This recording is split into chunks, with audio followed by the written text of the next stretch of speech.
ಹಾವೇರಿಯ ಐತಿಹಾಸಿಕ ದೇಗುಲಕ್ಕೆ ಇವತ್ತು ಸಿಎಂ ಭೇಟಿಯನ್ನ ಕೊಡಲಿದ್ದಾರೆ. ಸಿಎಂ ಸಿದ್ದರಾಮಯ್ಯನವರು ಹಾವೇರಿಯ ಐತಿಹಾಸಿಕ ದೇವಸ್ಥಾನಕ್ಕೆ ಭೇಟಿ ಕೊಡ್ತಾರೆ. ಮಾಲತೇಶ ದೇವರ ದರ್ಶನವನ್ನ ಸಿಎಂ ಸಿದ್ದರಾಮಯ್ಯನವರು ಪಡೆದುಕೊಳ್ಳಲಿದ್ದಾರೆ. ಬೆಂಗಳೂರಿನಿಂದ ವಿಮಾನದಲ್ಲಿ ಹುಬ್ಬಳ್ಳಿಗೆ ತೆರಳುತ್ತಾರೆ. ಹುಬ್ಬಳ್ಳಿಯಿಂದ ದೇವರಗುಡ್ಡಕ್ಕೆ ಸಿಎಂ ಆಗಮಿಸುತ್ತಾರೆ. ಬೇಡಿದ್ದೆಲ್ಲವನ್ನ ಕೂಡ ಈಡೇರಿಸುತ್ತೆ ಮಾಲತೇಶ ದೇವರು. ರಾಯಣ್ಣ ಪ್ರತಿಮೆ ಅನಾವರಣ, ಕನಕ ಭವನ ಉದ್ಘಾಟನೆಯೂ ಕೂಡ ಇದೆ. ಸಂಜೆ 5 ಗಂಟೆಗೆ ಹಾವೇರಿಯ ಹೆಗ್ಗೇರಿ ಕೆರೆಗೆ ಬಾಗಿನ ಕೂಡ ಅರ್ಪಣೆಯಾಗುತ್ತೆ. ವಿವಿಧ ಕಾರ್ಯಕ್ರಮಗಳಲ್ಲಿ ಸಿಎಂ ಭಾಗಿಯಾಗ್ತಾರೆ.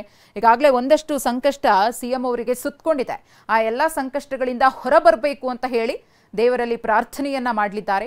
ಮಾಲತೇಶ ದೇವರು ಬೇಡಿದ್ದನ್ನ ನೆರವೇರಿಸುತ್ತೆ ಅನ್ನೋ ಬಲವಾದ ನಂಬಿಕೆ ಇದೆ. ಆ ಅಚಲ ನಂಬಿಕೆಯಿಂದಲೇ ಸಿಎಂ ಸಿದ್ದರಾಮಯ್ಯನವರು ಕೂಡ ಇವತ್ತು ದೇವರ ದರ್ಶನವನ್ನ ಪಡೆದು ಬಂದಿರುವಂತಹ ಎಲ್ಲ ಸಂಕಷ್ಟಗಳು ಕೂಡ ದೂರ ಆಗ್ಲಿ ಅಂತ ಹೇಳಿ ಪ್ರಾರ್ಥನೆಯನ್ನ ಮಾಡಲಿದ್ದಾರೆ.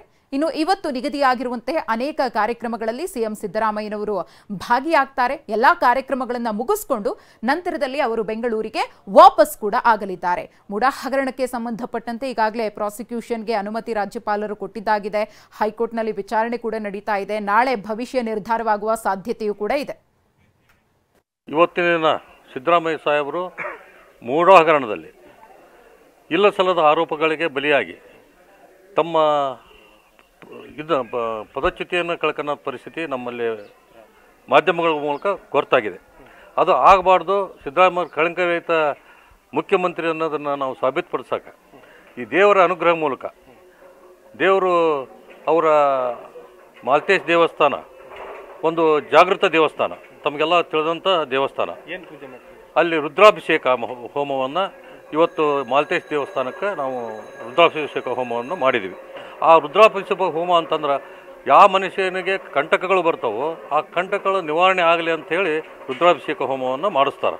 ಆ ರೀತಿ ನಾವು ಮಾಲತೇಶ ದೇವರಿಗೆ ರುದ್ರಾಭಿಷೇಕ ಹೋಮವನ್ನು 5 ಗಂಟೆಯಿಂದ 6 ಗಂಟೆ ತನಕ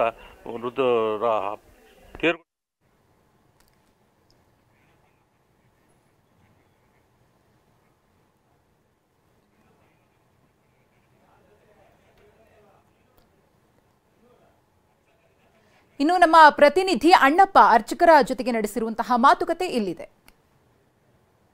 ಹಾವೇರಿ ಜಿಲ್ಲೆಗೆ ಇಂದು ಸಿಎಂ ಸಿದ್ದರಾಮಯ್ಯನವರು ಭೇಟಿ ನೀಡಲಿದ್ದಾರೆ. ವಿವಿಧ ಕಾಮಗಾರಿಗಳಿಗೆ ಚಾಲನೆ ನೀಡಲಿಲ್ಲ. ಅದರಲ್ಲೂ ಮಾಲತೇಶ ದೇವರ ದೇವಸ್ಥಾನಕ್ಕೆ ಭೇಟಿ ನೀಡ್ತಾ ಇರುವಂಥದ್ದು ನಾನೀಗ ನಿಮಗೆ ದೃಶ್ಯಾವಳಿಗಳಲ್ಲಿ ತೋರಿಸ್ತಾ ಇದ್ದೀನಿ.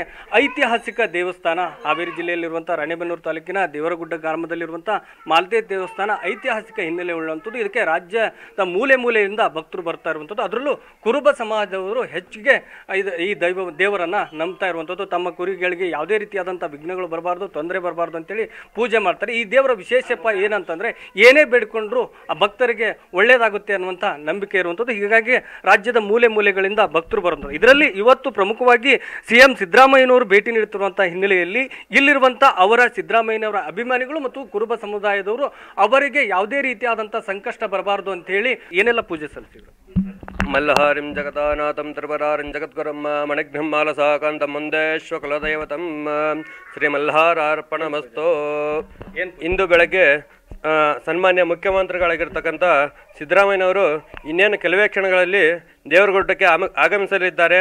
ಆದ ಕಾರಣ ಅದರ ಹಿನ್ನೆಲೆಯಲ್ಲಿ ಅವರ ಮೇಲೆ ಏನು ಕೆಟ್ಟ ಅಪವಾದ ಏನು ಬಂದಿದೆಯೋ, ಮೂಢ ಹಗರಣ ಏನಿದೆಯೋ ಅದೆಲ್ಲವೂ ಕೂಡ, ಸಂಕಷ್ಟ ಎಲ್ಲವೂ ಕೂಡ ನಿವಾರಣೆಯಾಗಿ ನಮ್ಮ ಗಂಗಾ ಮಾಲಸ ಪ್ರಿಯನಾಗಿರ್ತಕ್ಕಂಥ ಗುಡ್ಡದ ಒಡೆಯ ಮಾಲತೇಶ ಸ್ವಾಮಿ ಸಂಪೂರ್ಣ ಅನುಗ್ರಹ ಕೊಡಬೇಕೆಂದು ಬೆಳಗಿನ ಜಾವ 4 ಗಂಟೆಯಿಂದ 5 ಗಂಟೆ ಸಮಯದಲ್ಲಿ ಸ್ವಾಮಿಗೆ ರುದ್ರಾಭಿಷೇಕ ಹಾಗೂ ಪುರುಷ ಸೂಕ್ತ, ಸ್ತ್ರೀ ಸೂಕ್ತ, ಅನೇಕ ವಿಧವಾಗಿರ್ತಕ್ಕಂಥ ಸೂಕ್ತಾದಿಗಳಿಂದ ಅಭಿಷೇಕವನ್ನು ಮಾಡಿ ಅವರ ಎಲ್ಲ ಸಂಕಷ್ಟಗಳು ಕೂಡ ನಿವಾರಣೆಯಾಗಿ ಇನ್ನು ಮುಂದೆ ಈ ಕರ್ನಾಟಕ ರಾಜ್ಯದಲ್ಲಿ ಅವರ ಆಡಳಿತ 5 ವರ್ಷಗಳ ಕಾಲ ಸಂಪೂರ್ಣವಾಗಿ ನಿಗವನ್ನು ಇಟ್ಟು ನೆರವೇರಿಸಲಿ ಅಂತಂದು ಸ್ವಾಮಿ ಹತ್ರ ಸಂಕಲ್ಪವನ್ನಿಟ್ಟು ರುದ್ರಾಭಿಷೇಕ ಪೂಜೆ ಅಂತ ಮಾಡಿದೆ. ಈ ರುದ್ರಾಭಿಷೇಕದಿಂದ ಫಲ ಏನಪ್ಪ ಅಂತಂದ್ರೆ ರುದ್ರ ಅಂತಕ್ಕಂಥವನು ಹೆಂಗೆ ಅಂತಂದ್ರೆ ನಮ್ಗೆ ಏನೇ ಸಂಕಷ್ಟಗಳನ್ನು ಬಂದರೂ ಕೂಡ ಅದನ್ನು ಶೀಘ್ರವಾಗಿ ನಿರ್ವಿಘ್ನವಾಗಿ ನೆರವೇರಿಸ್ಕೊಡ್ತಕ್ಕಂಥ ಪೂಜೆ ಇದಾಗಿದೆ.